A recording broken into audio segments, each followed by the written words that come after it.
Eva Wondo, informasinya adalah pasangan Ahok dan Jarot akan menuju ke kantor DPP Partai Nasdem. Apakah sudah tiba di sana?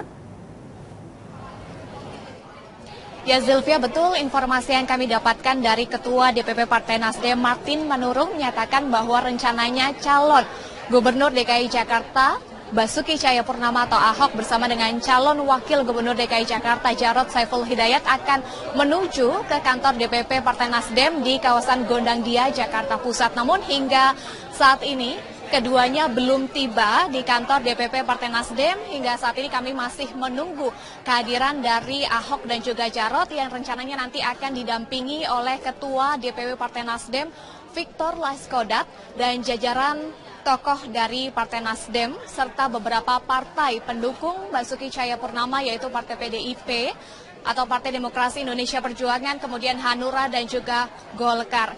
Tujuan dari kehadiran Ahok dan juga Jarot rencananya akan menyapa relawan Ahok yang sudah sejak pagi tadi ini berada di kantor DPP Partai Nasdem Gondangdia, Jakarta Pusat. Nanti juga akan ada pertemuan internal dengan tokoh-tokoh dari Partai Nasdem di kantor DPP Partai Nasdem. Sementara itu bisa kami informasikan juga, Zilvia, di belakang saya saat ini sedang digelar acara nonton bareng pendaftaran Cagup dan juga Cawagup ke kantor KPU DKI Jakarta yang diselenggarakan oleh Partai Nasdem di kantor DPP Partai Nasdem Gondangdia, Jakarta Pusat. Suasananya bisa kami gambarkan ramai.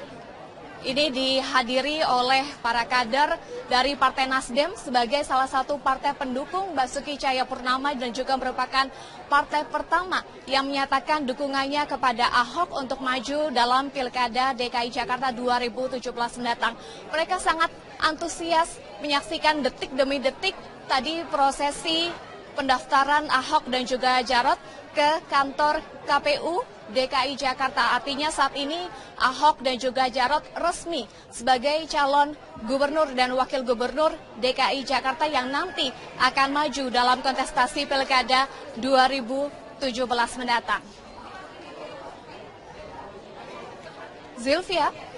Eva Wondo, apakah di kantor DPP Partai Nasdem saat ini juga telah ada Ketua Umum DPP Nasdem untuk menyambut kedatangan Ahok Jarot? Ya Zilvia, untuk di lokasi kami mengabarkan saat ini yaitu di auditorium DPP Partai Nasdem Gondangdia Jakarta Pusat belum nampak kehadiran dari Ketua Umum Partai Nasdem Surya Paloh. Namun informasi yang kami dapatkan bahwa Ketua Umum Partai Nasdem Surya Paloh memiliki agenda lain sehingga nanti tidak bisa menyambut kehadiran dari Basuki Cahayapurnama dan juga Jarot Saiful Hidayat, maka diwakilkan oleh Ketua DPW Partai Nasdem yang juga merupakan Ketua fraksi di DPR yaitu Victor Laiskodat. Dan kami masih menunggu kehadiran dari Ahok dan juga Jarot karena informasi yang kami dapatkan rencananya sesaat lagi Ahok dan juga Jarot akan tiba di kantor DPP Partai Nasdem di kawasan Gondangdia, Jakarta Pusat. Para kader dan juga simpatisan terlihat sangat antusias juga ini menunggu kehadiran dari Ahok dan juga Jarot karena mereka ingin mengucapkan selamat secara langsung kepada Ahok dan juga Jarot yang hari ini resmi mendaftar ke KPU DKI Jakarta. Zilvia. Eva Wondo melaporkan langsung dari kantor DPP Partai Nasdem di Jakarta. Ngomong-ngomong soal itu, Mas Toto, berita yang beredar pada hari ini lebih fokus kepada mencari siapa lawan dari Ahok. Betul. Dan kabarnya malam ini adalah para pimpinan dari koalisi kekeluargaan ini akan bertemu di kediaman SBY di Cikeas. Ya, ini menarik memang menurut saya. Ada simbolisasi bukan sekedar pilkada DKI, tapi rasa pilpres, rasa pertarungan politik di level nasional. Sampai muncul tadi Sandiaga Uno, barusan saya baca di media online juga mengatakan Pak SBY yang akan mengkoordinir atau katakanlah menjadi poros dari koalisi kekeluargaan. Kita tahu Ibu Mega juga di sini menunjukkan sikapnya langsung memimpin koalisi yang dibangun dengan 3 partai lain. Jadi menurut saya harus diakui, mungkin ini berkaca dari pengalaman 2012. Semua elit partai merasakan besarnya efek dari hasil pilkada DKI terhadap bagaimana momentum di pileg dan pilpres. Dan kalau kita lihat apa yang terjadi tahun 2012, bagaimana kemudian bahkan calon yang tidak diduga-duga bahkan bisa menjadi presiden gitu kan. Itu yang menurut saya mungkin akan menyebabkan pertarungan betul-betul mungkin tidak hanya akan ditentukan oleh personal branding Ahok dengan lawannya, tapi juga bagaimana kekuatan politik yang ada di atasnya itu akan berpengaruh. Jadi Anda sekali melihat apalagi ada Bu Mega di situ, karena di situlah langsung turun tangan ini, SBY sendiri langsung turun tangan untuk memimpin koalisi kekeluargaan. Anda melihat seperti itu? Ya, saya tidak, mungkin saja spekulasi seperti itu, apalagi terkait dengan histori di antara keduanya, begitu ya. Dan bukan tidak mungkin juga, katakanlah ketika Ibu Mega mendengar bahwa poros ini akan dikoordinir oleh Pak SBY, akan terjadi eskalasi yang lebih meningkat juga secara emosional. Itu sah-sah saja dalam dialektika, dalam demokrasi dan politik. Tapi yang mungkin disadari adalah bahwa oleh semua elit itu tadi kepentingan bahwa ini bukan sekedar memenangkan Ahok, bukan sekedar memenangkan lawan politik Ahok. Jadi ada pertarungan gengsi yang lebih besar di situ? Bukan hanya gengsi, tapi memang secara elektoral ada efek psikologis yang akan berpengaruh terhadap suara saya di pileg, terhadap bagaimana posisi dari calon presiden saya di tahun 2019. Itu yang menurut saya sudah disadari dengan pengalaman dari Pilkada 2012 yang menyebabkan pertarungan ini betul-betul akan terasa pada level yang lebih besar, yaitu skala nasional. Baik, kalau kita lihat juga pada hari ini berkembang nama yang sangat besar adalah Anies Baswedan akan dipasangkan dengan Sandiaga Uno. Ini masih dugaan, tetapi arahnya semakin ke situ. Apakah Anda melihat dua figur ini akan menjadi lawan yang nanti akan sebanding dengan Ahok Jarot?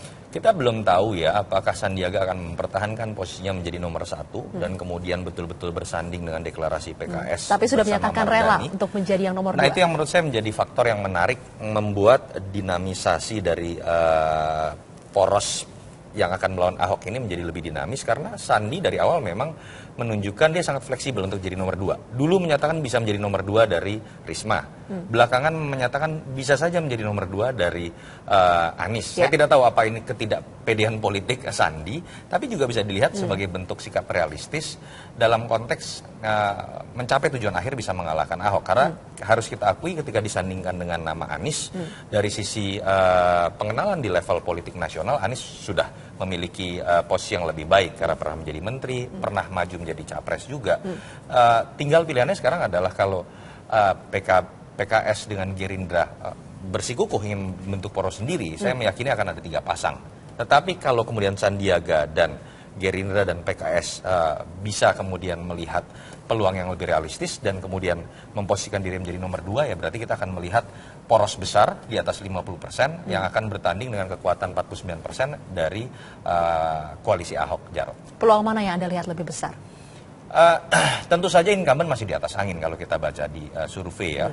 Ahok memiliki modal sosial di tingkat kepuasan publik 65 sampai sekitar 80%. Itu angka yang cukup tinggi buat incumbent kalau kita baca survei 6 bulan terakhir. Tapi yang menarik juga adalah biasanya tingkat kepuasan publik berbanding lurus dengan tingkat elektabilitas. Ketika elektabilitas 65%, biasanya tidak akan jauh berbeda tingkat elektabilitasnya. Tetapi yang terjadi sekarang, kepuasan publiknya di atas 65%, tapi tingkat kepuasan publik hanya 45-55%. Artinya memang ada faktor X. Saya tidak tahu, bisa faktor primordial, bisa faktor komunikasi publik atau gaya pendekatan pemilihan Ahok. Itu yang mungkin bisa disasar oleh lawan-lawan politik Ahok. Kita akan bahas lebih lanjut soal, kalau kita lihat yang barusan, sepertinya Ahok Jarot setelah dari kantor KPUD mungkin akan berkeliling ke masing-masing kantor dari partai yang mengusungnya. Ini apa yang bisa Anda baca dari sini? Ya, saya pikir upaya menunjukkan kepada publik konstituen dari masing-masing partai, harmonisasi sudah terjadi antara bukan saja 3 partai pengusung yang sudah dari awal mendukung Ahok, tapi juga dengan PDIP. Simbolisasinya makanya diberikan sesuai dengan apa yang terjadi secara kronologis ya, bahwa mereka di balai kota terlebih dahulu, kemudian datang ke PDIP dan PDIP yang mengantar Ibu Mega, lalu kemudian diteruskan dengan silaturahmi, kasarnya kalau saya coba tangkap adalah memperkenalkan Jarot misalnya kepada para pengurus Nasdem, mungkin habis ini pergi ke Golkar, mungkin habis ini ke Hanura, dan setelah itu masing-masing partai mungkin akan melakukan biasanya rapat di level DPC, PAC, dan kemudian mereka mulai betul-betul membentuk tim secara struktural, bukan hanya di level pusat, tapi betul-betul tim yang siap bekerja. Ya, jadi yang saya pikir coba ditunjukkan adalah harmonisasi itu. Walaupun memang porsi buat PDIP sepertinya diberikan lebih sebagai partai terbesar, pemimpin koalisi, karena tadi Ibu Mega yang diberikan kesempatan untuk mengantar. Tapi yang Anda baca, apakah ketika PDI Perjuangan sepertinya diberikan porsi yang lebih besar dibandingkan partai-partai yang terlebih dahulu sudah waktu itu mengusung katakanlah. Berkeringat gitu ya?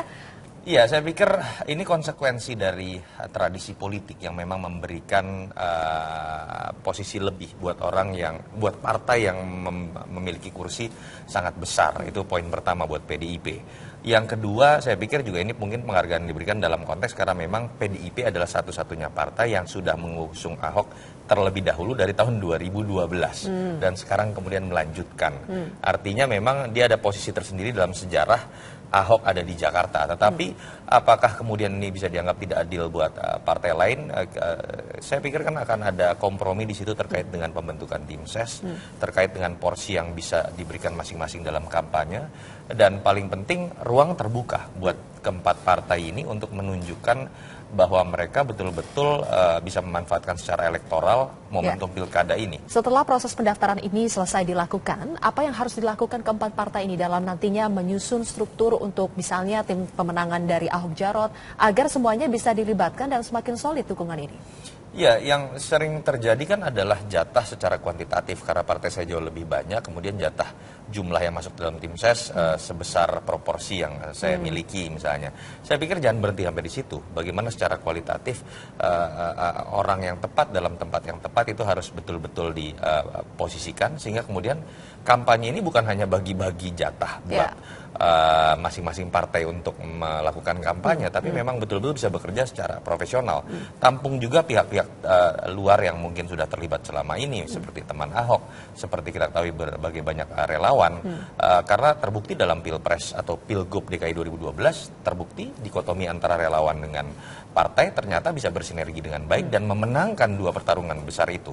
Itu yang menurut saya harus dilakukan dalam waktu cepat, karena kita ketahui juga kalau membaca di survei tidak mudah pertarungan yang akan dilakukan oleh Ahok, apalagi kalau kita kemudian melihat lawan politik itu akan bersatu memajukan nama yang juga memiliki elektabilitas di level nasional. Menurut saya itu akan menjadi pertarungan.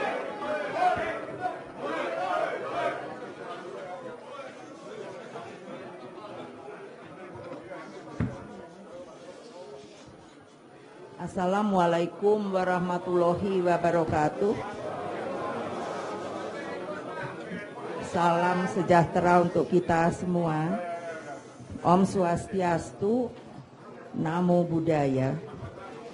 Alhamdulillah, baru saja kita saksikan secara resmi PDI Perjuangan dengan 3 partai, yaitu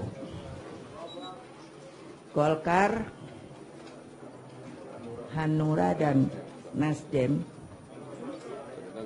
untuk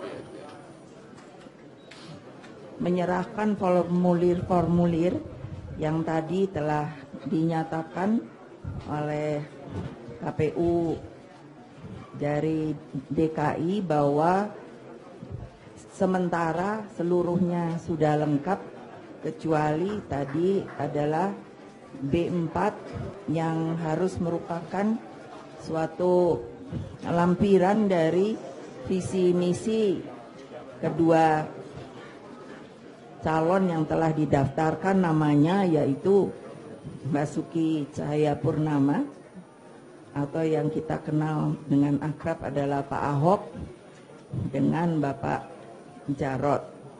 Insya Allah dengan telah dilakukannya hal ini, maka tentunya saya berharap pada 2017 nanti pada saat yang telah ditentukan bahwa pilkada daerah khusus ibu kota Jakarta ini kita akan melakukannya dengan cara berdemokrasi, aman dan stabil.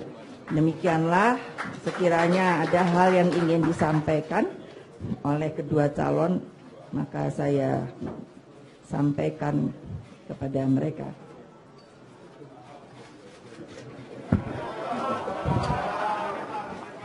Ya, pertama-tama saya dan Pak Jarod ucapkan terima kasih pada Ketua Umum Partai PDI Perjuangan, Ibu Megawati, dan tentu juga dari pengurus Partai PDI Perjuangan DKI maupun dari Hanura, dari Golkar dan Nasdem, 4 partai yang mempercayai kami untuk bisa meneruskan membangun Jakarta yang telah kami mulai dengan Pak Jokowi sejak tahun 2012. Nah, kita harapkan ini bisa kita lanjutkan, dan tentu kita sangat berharap di dalam pemilihan ini yang dipertandingkan adalah program, yang dikritik adalah program kami, yang diperlombakan program, bukan membicarakan suku, agama, ras kami. Kita harapkan inilah Pancasila yang ditemukan oleh Bung Karno, yang jelas-jelas tidak bertentangan dengan agama yang kita yakinin. Saya yakin Bung Karno waktu melahirkan Pancasila dengan sangat baik memahami arti dari hablum min Allah dan hablum min Anas. Inilah Pancasila. Buat yang Kristen Katolik, bagaimana mengasihi Tuhan sekaligus mengasihi sesama manusia. Jadi kalau orang mengenal Tuhan yang Maha Esa dengan baik tapi tidak mewujudkan keadilan sosial, berarti dia hanya hablum min Allah, nggak ada hablum min Anas. Jadi kalau ada orang membenci orang lain karena dia sangat beragama, berarti dia salah mengikut Tuhan sebetulnya di dalam bumi Indonesia ini. Itu yang kita harapkan. Kita bangga 71 tahun merdeka. Kalau kami bisa terpilih, ini mewujudkan kita jauh lebih maju daripada Amerika yang membutuhkan 200 tahun untuk bisa menerima perbedaan. Bhinneka Tunggal Ika kita, saya suka ngeledek, Bung Karno luar biasa waktu memikirkan semua. Kalau Amerika, Bhinneka Tunggal Ika-nya itu I pluribus unum, itu digigit di paru burung elang. Kalau kita digenggam di burung Garuda kita. Artinya apa? Ini fondasi kita, Bhinneka Tunggal Ika. Maka ini Bang Taufik Kemas, almarhum selalu katakan inilah 4 pilar. Pancasila, UUD 45, NKRI, dan Bhinneka Tunggal Ika. Inilah yang kami ditugaskan oleh 4 partai, khususnya dari PDI Perjuangan, untuk kita wujudkan, implementasikan menjadi nyata di bumi Indonesia. Terima kasih.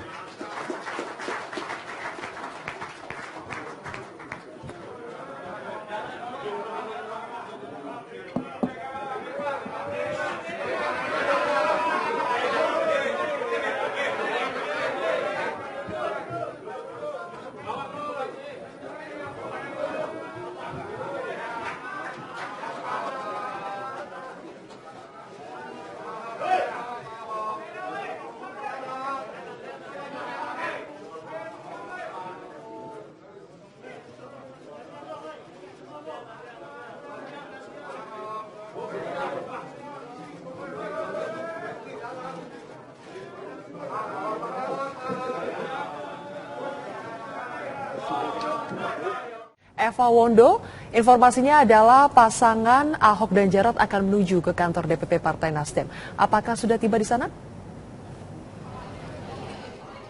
Ya Zilvia, betul informasi yang kami dapatkan dari Ketua DPP Partai Nasdem Martin Manurung menyatakan bahwa rencananya calon Gubernur DKI Jakarta Basuki Cahayapurnama atau Ahok bersama dengan calon Wakil Gubernur DKI Jakarta Jarod Saiful Hidayat akan menuju ke kantor DPP Partai Nasdem di kawasan Gondangdia, Jakarta Pusat. Namun hingga saat ini keduanya belum tiba di kantor DPP Partai Nasdem. Hingga saat ini kami masih menunggu kehadiran dari Ahok dan juga Jarod yang rencananya nanti akan didampingi oleh Ketua DPP Partai Nasdem Victor Laiskodat dan jajaran tokoh dari Partai Nasdem serta beberapa partai pendukung Basuki Cahayapurnama yaitu Partai PDIP atau Partai Demokrasi Indonesia Perjuangan, kemudian Hanura dan juga Golkar.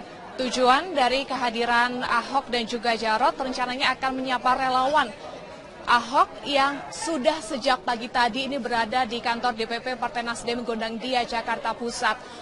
Nanti juga akan ada pertemuan internal dengan tokoh-tokoh dari Partai Nasdem di kantor DPP Partai Nasdem. Sementara itu bisa kami informasikan juga, Zilvia, di belakang saya saat ini sedang digelar acara nonton bareng pendaftaran Cagup dan juga Cawagup ke kantor KPU DKI Jakarta yang diselenggarakan oleh Partai Nasdem di kantor DPP Partai Nasdem Gondangdia, Jakarta Pusat. Suasananya bisa kami gambarkan ramai. Ini dihadiri oleh para kader dari Partai Nasdem sebagai salah satu partai pendukung Basuki Cahayapurnama dan juga merupakan partai pertama yang menyatakan dukungannya kepada Ahok untuk maju dalam Pilkada DKI Jakarta 2017 mendatang. Mereka sangat antusias menyaksikan detik demi detik tadi prosesi pendaftaran Ahok dan juga Jarot ke kantor KPU DKI Jakarta. Artinya saat ini Ahok dan juga Jarot resmi sebagai calon gubernur dan wakil gubernur DKI Jakarta yang nanti akan maju dalam kontestasi Pilkada 2017 mendatang. Zilvia. Pak Wondo, apakah di kantor DPP Partai Nasdem saat ini juga telah ada Ketua Umum DPP Nasdem untuk menyambut kedatangan Ahok Jarot? Ya, Zilvia, untuk di lokasi kami mengabarkan saat ini, yaitu di auditorium DPP Partai Nasdem Gondangdia, Jakarta Pusat, belum nampak kehadiran dari Ketua Umum Partai Nasdem Surya Paloh. Namun informasi yang kami dapatkan bahwa Ketua Umum Partai Nasdem Surya Paloh memiliki agenda lain sehingga nanti tidak bisa menyambut kehadiran dari Basuki Cahayapurnama dan juga Jarod Saiful Hidayat, maka diwakilkan oleh Ketua DPW Partai Nasdem yang juga merupakan Ketua fraksi di DPR, yaitu Victor Laiskodat. Dan kami masih menunggu kehadiran dari Ahok dan juga Jarot karena informasi yang kami dapatkan rencananya sesaat lagi Ahok dan juga Jarot akan tiba di kantor DPP Partai Nasdem di kawasan Gondangdia, Jakarta Pusat. Para kader dan juga simpatisan terlihat sangat antusias juga ini menunggu kehadiran dari Ahok dan juga Jarot karena mereka ingin mengucapkan selamat secara langsung kepada Ahok dan juga Jarot yang hari ini resmi mendaftar ke KPU DKI Jakarta. Zilvia.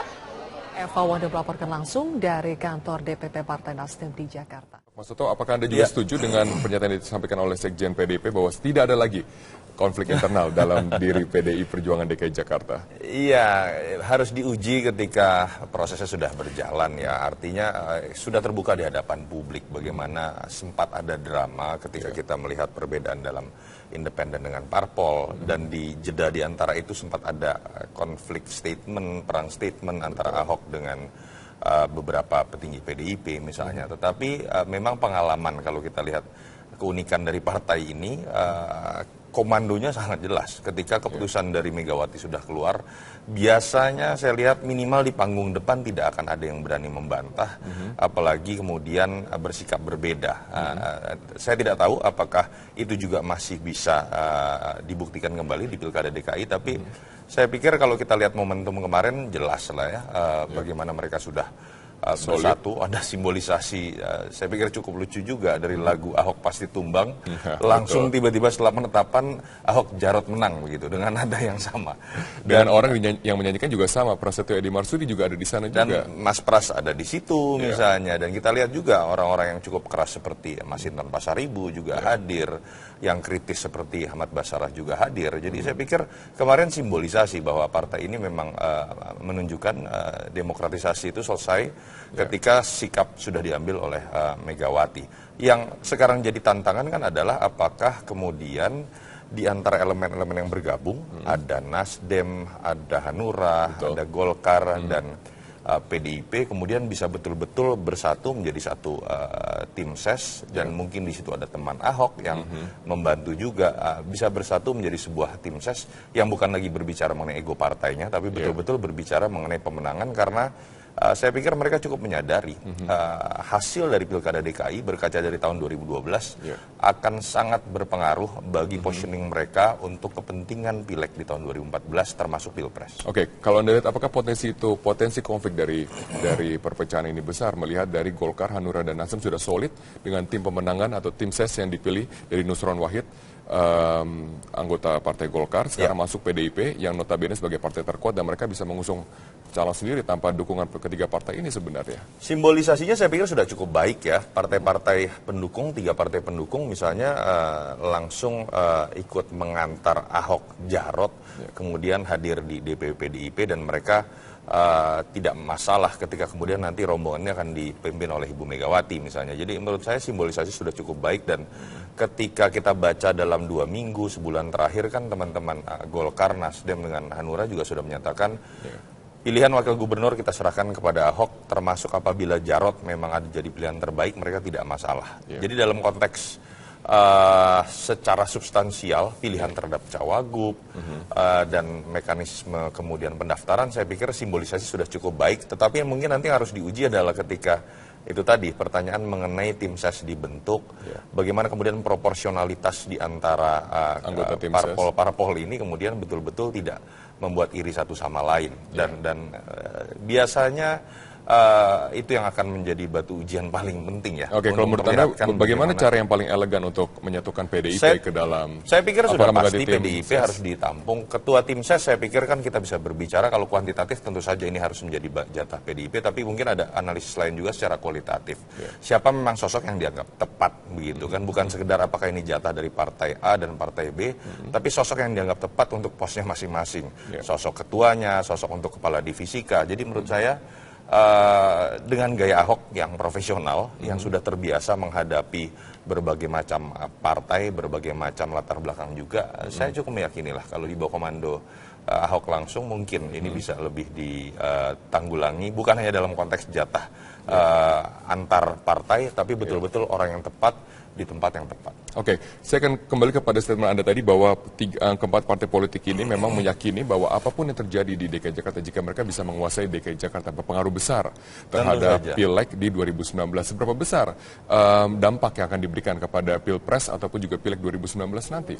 Ya, memang tidak bisa dikorelasikan secara matematika langsung ya, tetapi secara psikologi politik kita tahu, apalagi berkaca dari tahun 2012 ketika ada koalisi atau partai, dalam hal ini PDIP yang berhasil kadernya kemudian memenangkan pertarungan di DKI, bahkan seketika kader itu juga bisa lompat di Pilpres. Dan kalau kita lihat juga Jakarta walaupun jumlah penduduknya jauh dibanding provinsi, misalnya Jawa Barat, Jawa Tengah, dan Jawa Timur, tapi Jakarta ini kan bukan sekedar provinsi, tapi juga pusat politik nasional, pusat pemerintahan, ibu kota negara, yang saya pikir sumber dayanya dan efek psikologisnya akan sangat besar. Ketika pilkada ini kemudian menentukan siapa yang berkuasa di Jakarta. Itulah kenapa muncul istilah pilgub rasa pilpres misalnya kemarin harus diakui begitu kan, dan bukan tidak mungkin menurut saya nama calon yang muncul dari poros yang akan berhadapan dengan Ahok juga mungkin tokoh nasional yang mungkin berbicara lebih jauh, tidak sekedar kemudian mengalahkan incumbent, tapi berbicara bagaimana kemudian mungkin saja paling besar ambisinya kemudian bisa menjadi capres, tapi minimal kemudian menyadari bahwa ketika dia didukung dan dia memenangkan Pilkada DKI itu akan memberikan efek sangat besar buat Pileg dan Pilpres. Oke, kalau kita lihat mungkin yang pemirsa juga belum melihat secara jelas bahwa bakal calon gubernur petahana itu Basuki Cahayapurnama menggunakan baju kotak-kotak. Ini baju yang sama yang digunakan dari pasangan Jokowi Ahok pada tahun 2012. Agak berbeda kalau kita lihat, ini menarik juga pilihan baju kotak-kotak. Walaupun agak berbeda kalau saya lihat motifnya agak lebih besar ya, tetapi mungkin pemaknaannya sama ya. Pertama mungkin Ahok, spekulasi saya ingin memperlihatkan bahwa ini adalah lanjutan dari proses perjuangan yang sudah dia lakukan bersama Jokowi. Nama Jokowi tetap melekat di sini begitu. Dan mungkin dia mengakui bahwa dia hanya meneruskan apa yang diperjuangkan oleh Jokowi ketika terpilih menjadi gubernur. Tetapi mungkin filosofinya kan juga sama, bahwa pasangan ini bukan hanya milik satu partai, tidak menggunakan atribut partai, termasuk Pak Jarod. Mereka milik warga Jakarta. Filosofi kotak-kotak ini, seingat saya di tahun 2012 ini kan dimaknai bahwa mereka betul-betul terdiri dari banyak suku, banyak ras, dan bercampur dalam satu corak yang menjadi ciri khas dari Jakarta. Dan kalau kita lihat mungkin tadi dilipat juga lengannya, itu seingat saya Pak Jokowi dulu menjelaskan, Jokowi pernah menjelaskan tahun 2012, simbol saya dan Pak Ahok ingin bekerja, bukan ingin menjadi penguasa, tapi ingin bekerja, karena kita tahu simbol terutama semenjak Lee Kuan Yew ya, ketika dilipat ada pakai kemeja, itu menunjukkan seseorang yang ingin sedang bekerja begitu. Berarti itu insentif politik yang didapatkan dari Ahok, bahwa memilih, mungkin juga pemilih yang pro dengan Jokowi, kepuasan yang tinggi dengan Jokowi juga akan memilih Ahok dalam Pilkada DKI Jakarta. Mungkin tidak seliteral itulah, tetapi ya harus diakui survei-survei yang sudah dilakukan memperlihatkan kebanyakan pemilih Jokowi menjadi pemilih Ahok. Walaupun tidak keseluruhan. Ada juga pemilih Jokowi yang kemudian tidak memilih Ahok karena perbedaan karakter pemimpinan misalnya. Tetapi saya lebih melihat ini adalah positioning politik yang ingin dilakukan oleh Ahok. Ini sesuai ya atau berkorelasi dengan beberapa statement yang sering dikeluarkan oleh Pak Jokowi. Saya ini kan hanya meneruskan Jokowi. Saya ini kan sebenarnya hanya anak hoki yang kebetulan dapat limpahan dari Pak Jokowi maju Pilpres.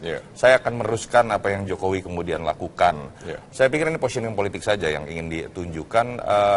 Ya walaupun tentu saja ada keuntungan dan kerugian juga. Ketika dia ingin menegaskan bahwa saya meneruskan Jokowi, saya bagian dari Jokowi, bukan tidak mungkin orang yang masih belum puas dengan pemimpinan Jokowi malah kemudian meninggalkan Ahok. Jadi plus minus.